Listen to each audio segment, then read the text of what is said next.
રામ ખેડૂત મિત્ર, હવે આ ચા પાછળ તમે લીમડી જોજો કેટલી મસ્ત લીમડી છે. ઓકે, અને મેઇન ટોપિકની વાત જે ખેડૂત મિત્રને બુકિંગ કરાવવું હોય નીચે જે કોન્ટેક્ટ નંબર આવે છે એમાં તમે કોન્ટેક્ટ કરો અને બુકિંગ કરાવી શકો છો. બિયારણ બુકિંગ ચાલુ થઈ ગયું છે, બરાબર. હવે ચાલો મેઇન ટોપિક પર વાત કરીએ. જે ઘણા ખેડૂત મિત્રને એક જ પ્રશ્ન હોય છે કે રિતિકભાઈ, વરસની અંદર રેગ્યુલર કટિંગની વાત કરું છું, રેગ્યુલર કટિંગમાં કેટલો મણ બેસે છે, ઉતારો કેટલો બેસે છે. હવે તમે એકવાર લીમડી જો, લીમડી મારા સાઇઝ કરતાં વધારે. આ તો હું ધાર ઉપર ઊભો છું એટલે તમને નાનું લાગે છે. આવ તમને અંદર જઈને બતાવું ખેતરમાં. આ જો લીમડી બી મારા હાઇટ કરતાં વધારે થઈ ગઈ છે. આ જો દેખાય છે ખેડૂત મિત્ર, એક છોડો બતાવું ખાસો મોટો. જો આ જો છે ને મારા હાઇટ કરતાં, છે ને મારા હાઇટ જેટલી લીમડી ખેડૂત મિત્ર. જો કેટલી મસ્ત થઈ ગઈ છે. એક વીઘાની અંદર 150 થી 200 મણ હશે, 150 થી 180 મણ હશે. આ એક વીઘાનું પટ્ટો છે. બાકી આ 2 વીઘાનો પટ્ટો એ ત્યાંથી કપાઈને અહીં સુધી આવ્યું છે. 1 વીઘા 1.5 વીઘું જેવું બાકી છે. 200 મણ લીમડી કંઈ ગઈ નથી. 200 મણ એકવાર તમે ખેતર જોઈ લો આખું. મોસ્ટ ઇમ્પોર્ટન્ટ વાત, જે ખેડૂત મિત્ર બિયારણ બુકિંગ કરાવી લો અને જમીન કેવી રીતે રેડી કરવાની છે, આવી રીતે નહીં કરવાની. 2x1 કરવાની છે, 4x1. સાઈડમાં તમે ઇમેજ જોતા હશો, આ ઇમેજ અને મર્ચિંગ કરીને કરજો. સ્ટાર્ટિંગના શરૂઆતના કટિંગમાં તમારે 3 કટિંગ સુધી ના, પહેલી કટિંગ સુધી ઘાસચારો જે વચ્ચે થાય ને પારા ઉપર, એ વધારે થશે અને પછી લેબલ કોસ્ટ વધી જશે. એટલે મર્ચિંગ કરીને જ કરજો ખેડૂત મિત્ર, બરાબર. અને વચ્ચે 4 ફૂટની જગ્યા રાખજો, જે મિની ટ્રેક્ટર દર 15 દાડે વચ્ચે ખેડીને જઈ શકે. તે શું ખેતર એટલું સારું બનશે અને એટલું ઓક્સિજન બી મળશે, તમને બી ખબર છે, બરાબર ખેડૂત મિત્ર. અને એક હજી વાત કહીશ, આવી રીતે અગર તમે જૂની સ્ટાઇલથી કરવા જશો તો આમાં એક દિક્કત થાય છે, એક પ્રોબ્લેમ થાય છે. શું? આ જો દેખાય છે લીમડી, એકદમ આવા નાના પત્તા થઈ જાય છે. આને જગ્યા ના મળે ને એટલે આવું. હવે જો જઈ વધારે જગ્યા હોય ને તે આના પત્તા જો તમે ચેક કરો, દેખાય છે ખેડૂત મિત્ર. જઈ આગળ આખું ગુચ્ચારું થઈ ગયું હોય ને તે હવાનું ઓક્સિજન ના મળે આમાં જાત. બટ અહીં શું પાણી છોડેલું. આ જો પગ મારો અત્યારે અહીં સ્લીપ થઈ ગયેલો. બાકી અંદર સારી બધે ચોફેર ફરીને લીમડી બતાવો. બટ હવે તમે અહીંથી જ જોઈ લો. અને હા, ઘણા કિલોમીટર મને એ કહેતા હતા કે લીમડી છોડવો પીળો હોય તે તમે લો છો કે નહીં લેતા. આ જો આવો છોડવો હોય તે આ નહીં લેવામાં આવે. આખો પીળો પડી ગયો છે, એકવાર તમે ચેક કરો. આ માર્કેટમાં આનું કોઈ વેલ્યુ નહીં, કશું ભાવતાવ ના મળે, આના 1 રૂપિયા ના મળે. અને આ લીમડી જો અહીં આગળની, આ બધી લીમડી લેવામાં આવશે. મોસ્ટ ઇમ્પોર્ટન્ટની વાત, આની કટિંગ કેવી રીતે થાય છે આવું તમને એ બી બતાડું. કટિંગ કઈથી થાય છે, નીચે લાકડા સાથે વજન કહેવામાં આવશે. આ જોઈ લો, આવી રીતે કટિંગ ચાલુ થાય અને આવો કલ્લો લઈને મૂકી દેવાનો ખેતરમાં. પણ અત્યારે તો એટલો બધો તાપ નથી, આજે થોડોક છાંયડો છે એટલે અહીં રાખી શકીએ. પછી જઈ કંઈ ખેતરમાં છાંયડો હોય તો સામે જઈને કે મંદિરે સાઈડ જઈને મૂકી દેવાનું આ લીમડી હવે ફટાફટ, તાકી તાપ ના લાગે. અને એકવાર કટિંગ જોઈ લો તમે.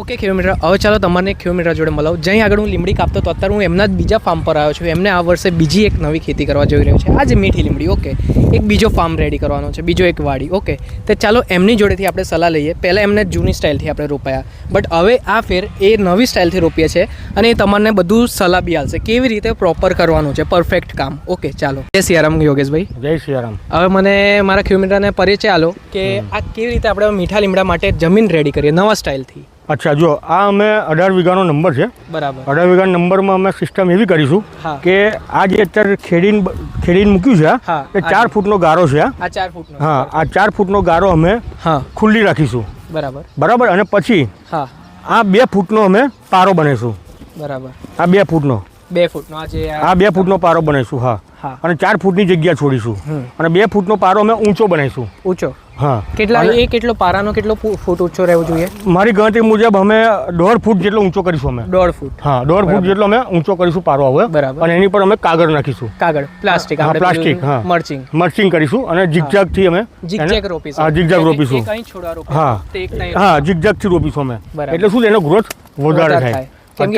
અત્યારે ઓલરેડી અમારે 7 વીઘા જમીનમાં કરેલું છે, પણ એ સિસ્ટમ આવી નથી કરી અમે, એટલે એમાં બધી લીમડી ભેગી થઈ જાય છે, બરાબર છે. અને શું છે કે મજા ના આવે, થોડું જમીન ઓક્સિજન બી ના લે, એર બી ના લે, અને ખેડબેર બહુ કરવી પડે. એના કરતાં આવી રીતે અમે કરીશું તો એમાં ઉત્પાદન અમને વધારે મળશે એવું અમારી આશા છે જ. હા, બરાબર છે, બરાબર. બોલો બીજું. અત્યારે 7 વીઘામાં તમે જે ઉત્પાદન કાઢો છો એ તો તમે એકવાર જણાવી શકો છો? એ તો અમે 150 થી 200 મણ વીઘે કાઢીએ છીએ. 24 ગુંઠાની જમીનમાં? હા, ના, 24 ગુઠાની નહીં, આ 24 ગુઠાની, સોરી, આપણે અહીંયા આગળ 24 ગુઠાની, આપણે અહીં 24, હા 24 ગુઠાની જમીન થાય છે એટલે. હા, એટલે 150 થી 200 મણ તો અમે મેક્સિમમ ખેંચીએ, 200 મણ તો ખેંચીએ જ અમે એમ. ઓકે, અત્યારે આપણા ખેતરમાં મેં બતાવ્યું બધા કિલોમીટર મેં 200 મણ ઉપર જ નીકળશે. હા 200 મણ આરામથી, તમે જોયું ને? હા, અત્યારે કાપે છે બરાબર છે, એટલે 200 મણ ઉપર નીકળવાનું જ આરામથી વીઘે. જોરદાર, કારણ કે અમે એક જ લાઈન, એક જ ચારાની અંદર માનો કે 7 લાઈન છે, એની મેં 33 મણ કાઢ્યું. બાપ રે બાપ, 33 મણ. બરાબર, તમે ગણી નાખો. બરાબર છે. હવે તો ચારા કેટલા છે આપણી પાસે? એમ ઘણા છે, અત્યારે ગણીશું તો બતાવીશું. હા 33. એક વાર મને એ જણાવી દેશો, હવે આપણે આ વર્ષે પહેલા તમે કેટલી ખેતી કર્યા છો, કેટલા વીઘામાં છે આપણી લીમડી હાલમાં? અત્યારે 7 વીઘામાં તો છે જ. 7 વીઘામાં તો છે. હવે આ વર્ષે કેટલું નવું બનાવવા જઈ રહ્યા? આ વખતે અમે 18 વીઘા કરીએ છીએ, બીજા નવા 18 ને 2 પેલા એટલે 21 વીઘા કરીએ છીએ. ટોટલ 21 વીઘા નવું બનાવવા જઈ રહ્યો છે ને પટ્ટો? 21 વીઘાનો. બરાબર. અત્યારે આપણે જે જમીન ઉપર ઉભા છે આ કેટલા વીઘાનો? આ 18 વીઘાનો નંબર છે. આ બધે આજુબાજુ આ ટોટલ બધી 18 વીઘાનો નંબર છે આપણો. રાઈટ. ઓકે, બરાબર છે. ઓકે છે. ચાલો પછી હવે મને એક કામ કરવું પડશે. હા બોલો બોલો. જ્યારે હવે જમીન તો કેટલા દાડામાં અત્યારે મને રેડી કરી? તમને હું 7 કે 8 દિવસની અંદર બધું રેડી હશે. 7-8 દિવસ? હા, કમ્પ્લીટ રેડી હશે. એક અઠવાડિયા પછી હું અહીંયા આગળ હા, હું તમને ફોન કરીને બોલાવીશ. આવજો, આપણે મર્ચિંગ કરવાનું સ્ટાર્ટ કરીશું એટલે તમને બોલાવીશું. ઓકે, તો મને ભૂલતા ના. હા હા, ચોક્કસ. જાણવા મળે કેવી રીતે મર્ચિંગ અને કેવી રીતે જગ્યા. હા ચોક્કસ ચોક્કસ. હા ફાઇન. પવન ચાલી રહ્યો છે કિલોમીટર. હવે ચાલો બીજા ફાર્મ પર આવી ગયો છું. પેલો ફાર્મ તો હવે આપણને, તમને બી ખબર છે, કિલોમીટરે કીધું 21 વીઘાનો ફાર્મ છે આખું, એ રેડી કરવાના છે આ ફેર મીઠો લીમડો બનાવવા અત્યારે. બરાબર, હવે આપણું કટિંગ બસ પતવા જ આવી રહ્યું છે. આપણે આજે જોઈએ કેટલું માલ ભરાય છે. મસ્ત વાતાવરણ છે કિલોમીટર આજે. અને એક બીજી વાત, મેઇન ટોપિકની વાત, પેલું તો 21 વીઘાનું ફાર્મ રેડી કરવામાં આવી ગયું છે, કાલથી ચાલુ થઈ જવાનું.